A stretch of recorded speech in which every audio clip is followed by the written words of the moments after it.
جس طرح لوگ ایک اچھا بیٹا بننا چاہتے ہیں اور جس طرح لوگ ایک اچھا والد بننا چاہتے ہیں، جس طرح لوگ ایک اچھا بھائی بننا چاہتے ہیں، اچھا استاد بننا چاہتے ہیں، اور مجموعی طور پر لوگ ایک اچھا انسان بننا چاہتے ہیں، اپنے ملک کا اچھا شہری بننا چاہتے ہیں،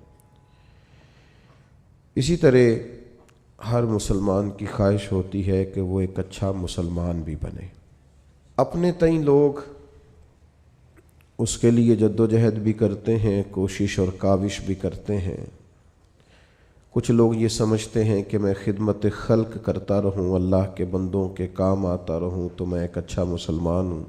کچھ لوگوں کا یہ خیال ہوتا ہے کہ اگر میں سخاوت صحیح طور پہ کرتا رہوں، اپنا حلال اور محنت سے کمایا ہوا پیسہ راہ خدا میں خرچ کروں تو یہ میرے بہترین مسلمان ہونے کی علامت ہے۔ کچھ لوگوں کی یہ رائے ہوتی ہے کہ وقت پر نماز پڑھوں، زکوٰۃ ٹائم پہ دوں، حج فرض ہونے پر فوراً کر لوں، اللہ تعالیٰ عمرے کی سعادت بار بار عطا کرے تو میں ایک اچھا مسلمان ہوں۔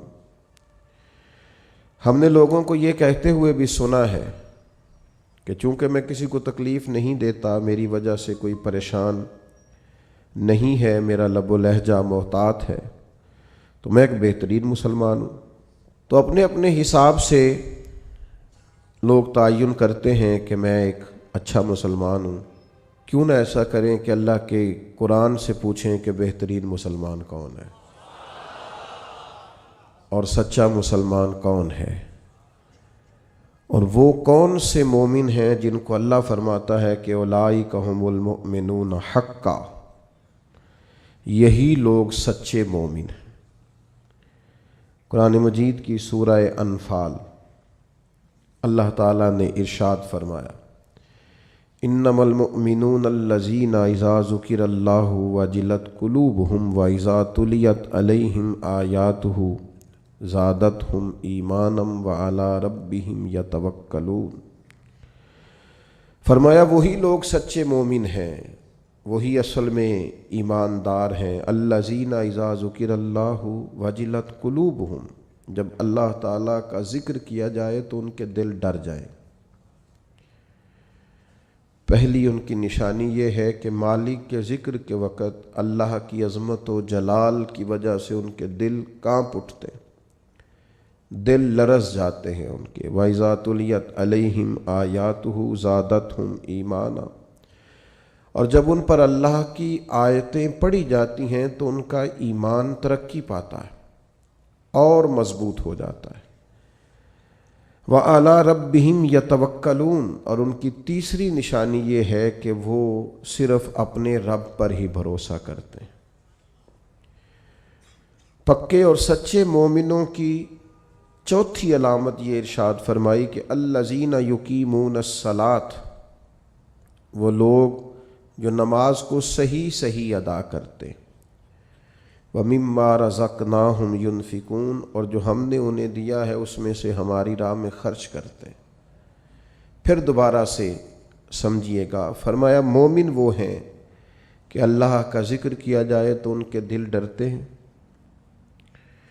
اللہ کی آیات کی تلاوت کی جائے، قرآن مجید کو پڑھا جائے تو ان کا ایمان ترقی پاتا ہے، وہ اپنے رب پر بھروسہ کرتے ہیں، نماز کو صحیح ادا کرتے ہیں، جو ہم نے انہیں دیا ہے اس میں سے ہماری راہ میں خرچ کرتے۔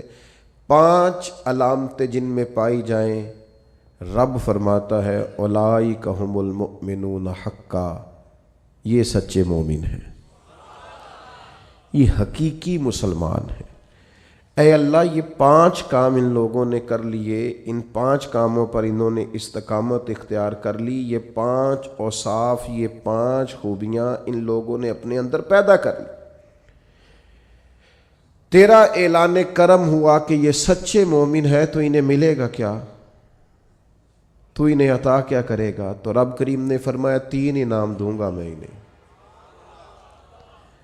یہ 5 صفتیں اپنے اندر پیدا کریں تو 3 انعامات انہیں دیے جائیں گے۔ پہلا انعام یہ ہے کہ لہم درجات عند ربہم، ان کے درجے ان کے رب کے پاس ہیں۔ انہی کے لیے درجے ہیں ان کے رب کے پاس۔ معنی کیا ہے؟ اللہ دنیا میں بھی عزت عطا فرمائے گا اور آخرت میں بھی عزت عطا فرمائے گا، انہیں درجات ملے۔ دنیا میں بھی اللہ تبارک و تعالی ان کو وقار، شان، عزت، عظمت، بلندی اور رفعت عطا کرے گا، اور آخرت میں بھی 5 صفتیں جن میں پائی جائیں انہیں پہلی شان یہ ملے گی کہ اللہ کے حضور ان کے درجات ہوں گے۔ اور دوسرا ارشاد فرمایا وَمَغْفِرَةٌ، اور اللہ ان کی بخشش بھی فرما دے گا، درجات کی بلندی بھی نصیب ہوگی اور بخشش بھی ملے گی۔ وَرِزْقٌ کریم، اور انہیں رسوا ہو کے رزق نہیں کمانا پڑے گا، اللہ انہیں عزت والی روزی عطا فرمائے گا۔ یہ بڑا خوبصورت لفظ ہے اور بڑا معنی خیز ہے اور بڑا سمجھنے والا۔ آپ اس پر غور فرمائیں کہ وَرِزْقٌ کریم، انہیں عزت والی روزی دی جائے گی۔ ارشاد فرمایا لَهُمْ دَرَجَاتٌ عِنْدَ رَبِّهِمْ وَمَغْفِرَةٌ وَرِزْقٌ کریم، اللہ کی بارگاہ میں ان کے درجے بھی بلند ہوں گے، ان کی بخشش بھی کر دی جائے گی اور انہیں عزت والی روزی بھی عطا کی جائے گی۔